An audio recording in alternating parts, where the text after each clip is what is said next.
Un jour, j'ai dit à une personne qui m'a affirmé être sceptique vis-à-vis de ma méthode d'accompagnement que je lui avais présentée, tu sais, les gens qui sont sceptiques le sont avant tout vis-à-vis d'eux-mêmes. Puisque le doute et l'inquiétude semblent devoir toujours aller de pair avec le scepticisme, ces personnes doutent de ce que disent, pensent ou font les autres parce qu'elles doutent constamment d'elles-mêmes, surtout de leur capacité à être satisfaites. J'en veux pour preuve les 2 bilans de compétences et le coaching que cette personne avait suivi avant de me contacter.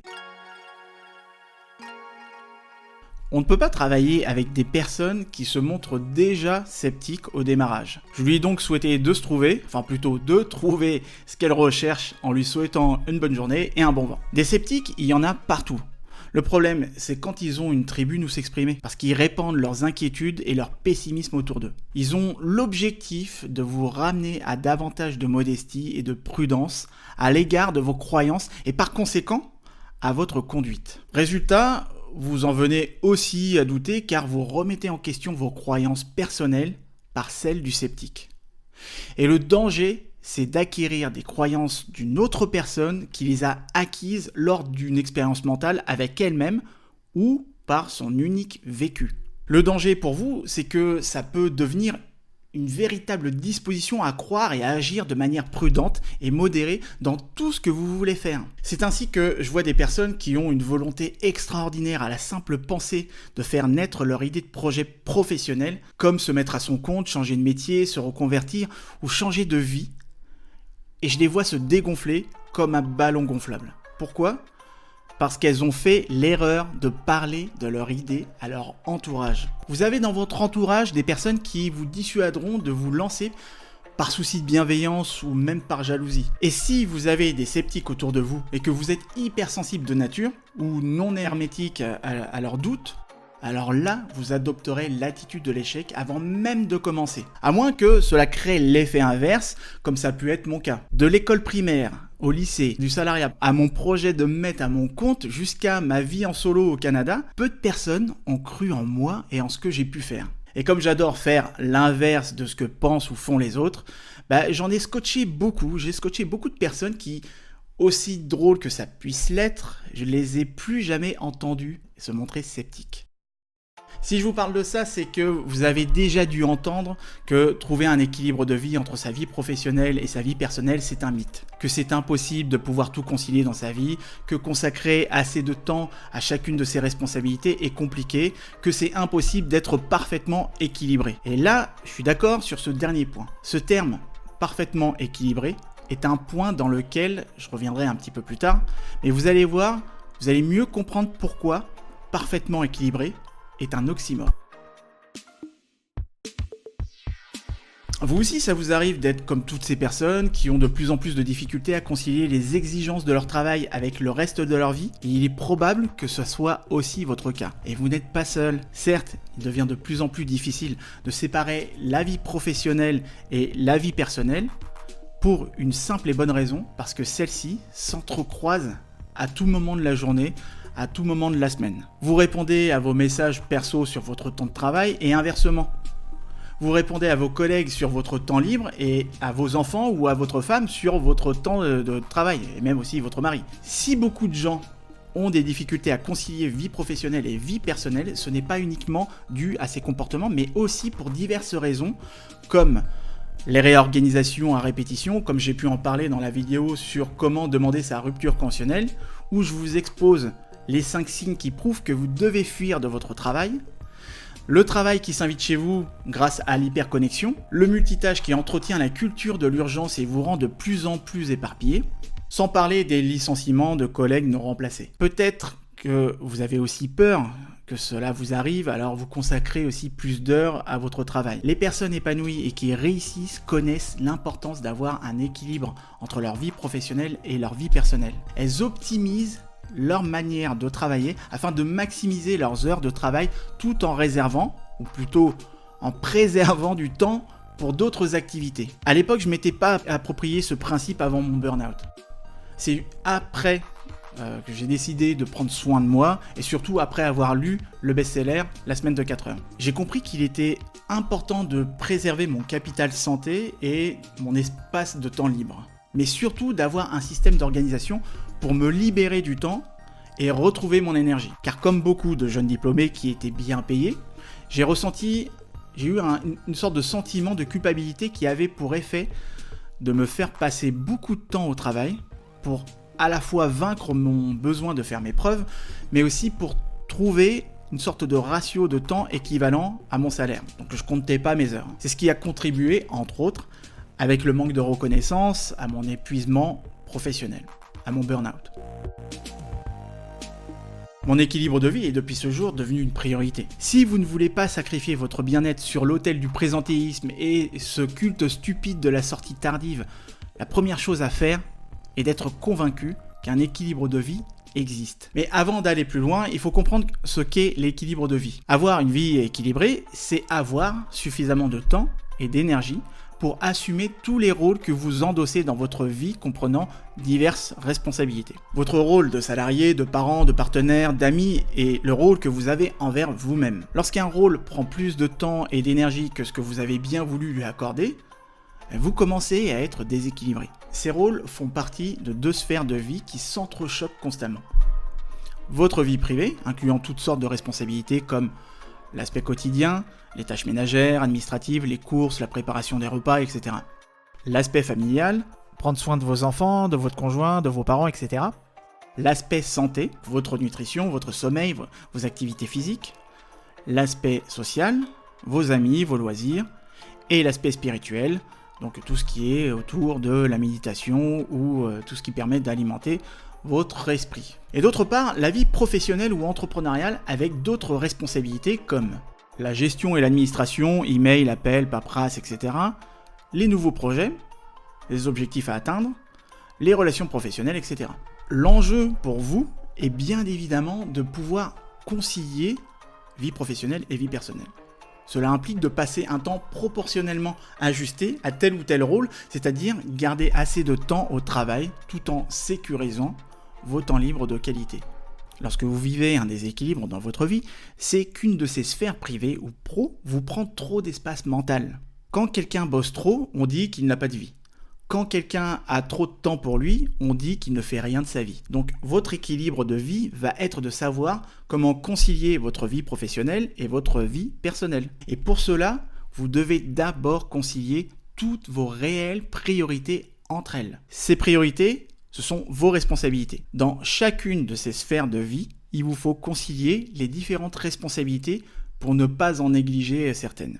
Par exemple, si je passe mon temps avec mes enfants, alors je risque de ne plus avoir de temps pour mes amis ou mes loisirs. Ou si vous faites comme un de mes amis qui, quand il était en couple, me disait ne jamais avoir de temps et qu'il était débordé. Après avoir eu 2 enfants, il est devenu pompier volontaire et comme si ça ne suffisait pas, il a obtenu un congé formation en alternance pour repasser son bac+4. Là, il était vraiment débordé.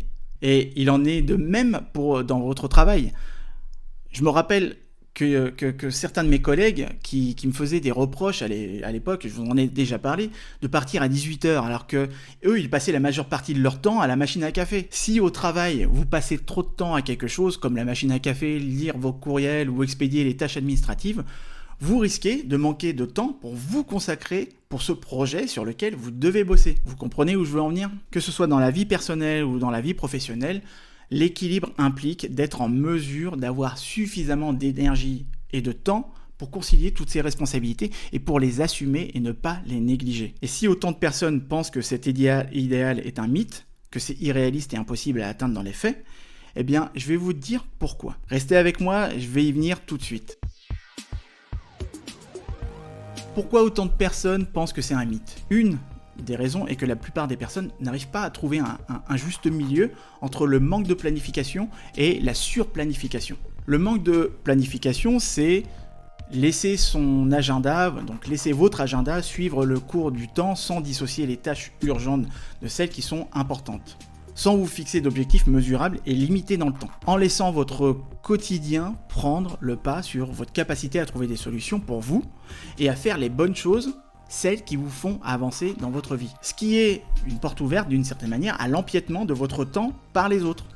et qui viendront se servir sur votre compteur de temps libre, pour ne pas dire vous pomper votre énergie. Et la surplanification, c'est quand vous vous mettez à gérer votre vie personnelle de la même manière que vous le feriez au boulot. C'est selon moi la meilleure manière de perdre tout plaisir et enthousiasme à faire des activités sur votre temps libre, puisque vous considérez ces moments de loisirs comme des rendez-vous pro. Planifiez votre semaine sans devenir un accro aux agendas, assurez-vous juste toujours de prévoir du temps libre pour vous, votre famille et vos amis, et intégrez dans ce temps libre des activités qui vous aideront à vous ressourcer. Lorsque vous planifiez consciemment la manière dont vous voulez passer votre temps, là vous commencez à mieux concilier votre vie professionnelle et votre vie personnelle. Soyez proactif dans la planification de votre temps sans être dans l'excès. L'autre raison, c'est de toujours être à la merci de ce besoin de contrôle. Vous savez, ce besoin qui vous amène à vouloir tout faire ou à éviter de rater quelque chose. Ce besoin qui vous pousse à faire le boulot pour toute une équipe, pour ne rien négliger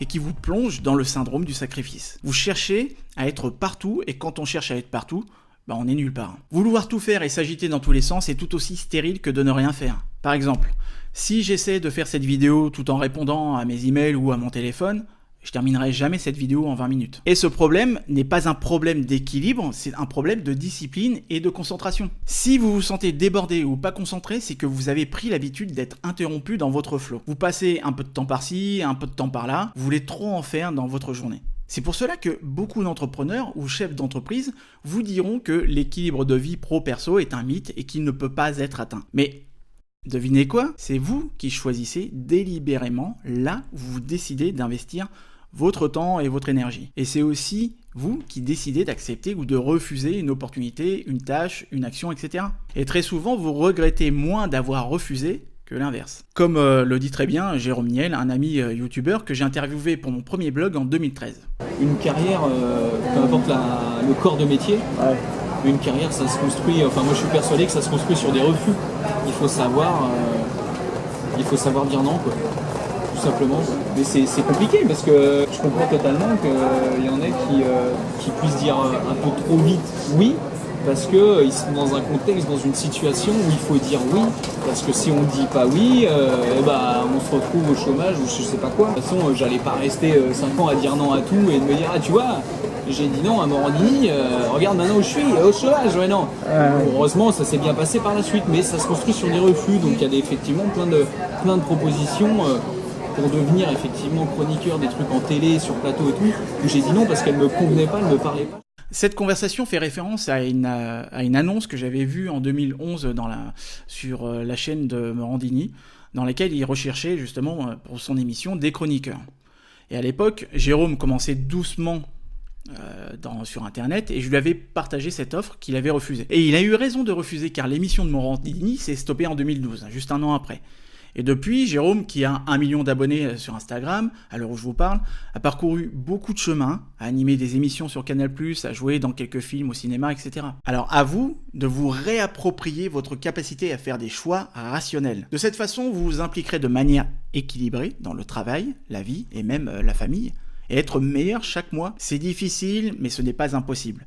Votre bien-être en dépend. Des choix délibérés peuvent ne pas garantir un parfait contrôle, mais c'est pour vous un pas dans la direction d'un meilleur équilibre. Il y a aussi un autre point, c'est la recherche constante de productivité. Je tiens maintenant à revenir sur le terme parfaitement équilibré. La perfection n'est qu'une question de point de vue. Ce qui est parfait pour vous ne l'est pas pour quelqu'un d'autre. Tout n'est qu'une question de sentiment de satisfaction et de bonheur. Repensez aux sceptiques, ce sont des éternels insatisfaits de tout. L'imperfection, c'est justement de rechercher à être parfait. Et inversement d'ailleurs, car c'est aussi une perfection de ne pas aspirer à être parfait. Vous me suivez toujours ? Quand je regarde la définition du mot parfait, il n'y a aucune référence, à part une crème glacée. Cela voudrait peut-être dire que tous ont échoué à la quête de la perfection ? On se berce tous d'illusions et on tourne le dos aux règles naturelles parce qu'on recherche à la fois la perfection et l'imperfection, plutôt que de cultiver les joies simples, les pensées normales et élémentaires aussi, mais qui sont déterminantes et inhérentes à une vie équilibrée et donc satisfaisante. On est aujourd'hui dans une logique où l'on cherche à être parfait. Il y a une injonction à être le plus productif, le plus efficace. Mais vous n'êtes pas un robot. Si un jour on vous demande de vous poser une puce électronique pour être plus efficace, Vous le faites ? Votre corps n'est pas un obstacle qu'il faut absolument transformer en machine de performance, comme ces types de la salle de sport qui m'ont parlé de leur corps comme un fardeau parce qu'ils ne sont pas à 100% tous les jours. Se dépasser et se surpasser, c'est un slogan. Vivre ainsi 100% du temps, ça cache un déséquilibre quelque part. Donc résister à cette injonction à la perfection, à la performance ou à la productivité, voire même au bonheur. Cette injonction qui vous dit que vous devez être à la fois productif, efficace et parfait dans votre travail de la même manière que dans tous les autres domaines de votre vie privée. Il vous faut toujours être plus performant avec toujours plus d'efforts, être parfait dans vos relations amicales, sentimentales, familiales, dans vos activités sportives, dans vos réseaux sociaux, dans vos finances, dans votre alimentation. Stop! Vous n'êtes pas un produit. Dans son livre Les sentiments du capitalisme, Eva Illouz parle de ce nouveau capitalisme qui parle de marchandises émotionnelles et que la psychologie du moi gagne l'entreprise pour être mise au service du profit. Donc si beaucoup de personnes pensent que l'équilibre de vie est un mythe, c'est parce que ces personnes sont conditionnées socialement ou plutôt professionnellement. Et c'est aussi parce qu'elles gèrent leur vie personnelle comme au boulot et qu'elles considèrent cette philosophie de l'équilibre de vie contraire à ces injonctions à la performance et à la productivité. Elles confondent l'efficacité qui consiste à atteindre son objectif désiré, contrairement à la productivité qui met l'accent sur la quantité. L'efficacité, quant à elle, se concentre sur le résultat à obtenir. Et ce résultat est celui que l'on vise pour concilier sa vie professionnelle et sa vie personnelle. Être efficace ne contribue pas non plus à un équilibre parfait. Vous pouvez le faire au début, mais pour vous créer de nouvelles habitudes. Mais en aucun cas, cela doit correspondre à un style de vie. En revanche, être efficient, ça change la vie, car l'efficience, c'est faire les bonnes choses, celles qui fonctionnent. Être efficace relève du respect du cadre que vous vous fixez et de la méthodologie. Être efficient relève de l'utilisation d'une méthodologie qui fonctionne. À noter que pour équilibrer sa vie professionnelle et sa vie personnelle, il n'y a pas qu'une seule méthodologie optimale. De plus, quand vous êtes efficient, vous prenez aussi en compte vos valeurs et vous faites des choix écologiques, ou vous prenez en compte les autres. Donc, pour que les choses fonctionnent, surtout dans un monde incertain, complexe et voire même ambigu, vous avez besoin d'être efficient. Par exemple, deux personnes avec le même objectif peuvent donc l'atteindre différemment, en termes d'efforts déployés comme de temps passé dessus. Quand vous commencez à percevoir les choses ainsi, et à réfléchir de cette manière, vous vous rendez vite compte que ce qui compte vraiment, et c'est le cas de le dire, c'est de faire les bonnes choses. Celle qui fonctionne pour vous. Et ça, je pense que c'est vraiment ce qui peut faire toute la différence dans votre manière de concevoir votre vie professionnelle et personnelle. Et c'est grâce à cette manière de raisonner que mes clients et moi avons littéralement été transformés. C'est fondamental de le comprendre si vous voulez utiliser intelligemment votre temps, votre attention et votre énergie, qui sont les trois piliers de l'efficacité. Et si vous êtes efficient, vous parviendrez à atteindre vos objectifs en y mettant la juste quantité d'efforts nécessaires. Finalement, la question de l'équilibre de vie est avant tout une question de priorité et d'efficience. Il faut apprendre à se libérer de ces injonctions et de ce besoin de tout contrôler tout en sachant jongler avec les différentes sphères de vie et de distribuer aussi son énergie quotidienne limitée dans les choses importantes sans les négliger. Et la meilleure solution pour trouver un bon équilibre de vie et concilier sa vie pro et perso, c'est d'être pleinement conscient. Mercredi prochain, je vais ouvrir le challenge Équilibre vie pro-perso, qui est mon programme de 21 jours qui vous accompagne dans votre projet de retrouver un équilibre sain dans votre vie. Ce challenge peut vous donner 3 choses. Numéro 1, les compétences profondes dont vous avez besoin pour équilibrer votre vie, telles que l'efficience. On parlera en détail de chaque aspect de votre vie, de votre plan d'action efficace à mettre en place en 5 minutes, en passant par l'amélioration de votre capacité à faire des choix cohérents avec votre quotidien et votre fonctionnement, à préserver votre capital santé, à gérer aussi votre niveau d'énergie et votre niveau d'implication dans ce que vous faites, à organiser sereinement vos différents domaines de vie sans repartir de zéro, et à apprivoiser la méthode des 80-20 pour la mettre au service de votre équilibre de vie pro-perso. Et on terminera par votre contrat d'engagement envers vous-même à l'aide de votre plan d'action pour faire le choix d'une vie épanouie et pour rester motivé, focus et concentré. Deuxièmement, vous avez un accompagnement pendant 21 jours. Vous aurez une réponse à toutes vos questions de manière illimitée. Si vous doutez de vos actions, vous aurez un feedback. Ma garantie, c'est que vous ne serez jamais bloqué. Et troisièmement, vous aurez accès à une communauté engagée et motivante. Imaginez si vous pouviez avoir autour de vous des dizaines de personnes qui partagent le même projet, vos valeurs et vos objectifs, et qui vous encouragent chaque jour à avancer dans votre projet. Croyez-moi, il n'y a rien de plus efficace pour se maintenir dans une dynamique positive et éliminer la procrastination. Voilà, c'est la fin de mon pitch, en tout cas pour le moment. Le programme commence mercredi prochain. Si vous voulez en savoir plus et être prévenu dès que les portes s'ouvrent, il suffit de vous mettre sur la liste d'attente en cliquant sur le lien qui va se trouver en haut, en bas de moi, mais en haut de la description. Et bien sûr, aucun engagement de votre part. Je vous enverrai des emails pour vous annoncer la date de la formation et vous donner tous les détails. Et si vous en avez marre de recevoir mes emails, il vous suffit de cliquer sur le lien qui se trouve en bas de chaque email pour vous désinscrire et vous serez automatiquement exclu des emails. Si vous avez des questions sur la formation, il vous suffit de vous mettre sur la liste d'attente et de répondre à n'importe quel email que je vous enverrai dans les prochains jours et vous aurez une réponse détaillée à votre question le plus vite possible. Et le lien pour vous mettre sur la liste d'attente du challenge vient de s'afficher en dessous de moi. Si vous avez regardé jusqu'ici cette vidéo, c'est que vous êtes forcément intrigué pour en savoir plus. Alors cliquez sur le lien en dessous de moi, laissez-moi votre email, il n'y a absolument aucun engagement de votre part. Moi j'ai hâte en tout cas de vous dire à mercredi, de vous en parler un petit peu plus et de vous retrouver dans notre groupe privé. À mercredi, ciao ciao.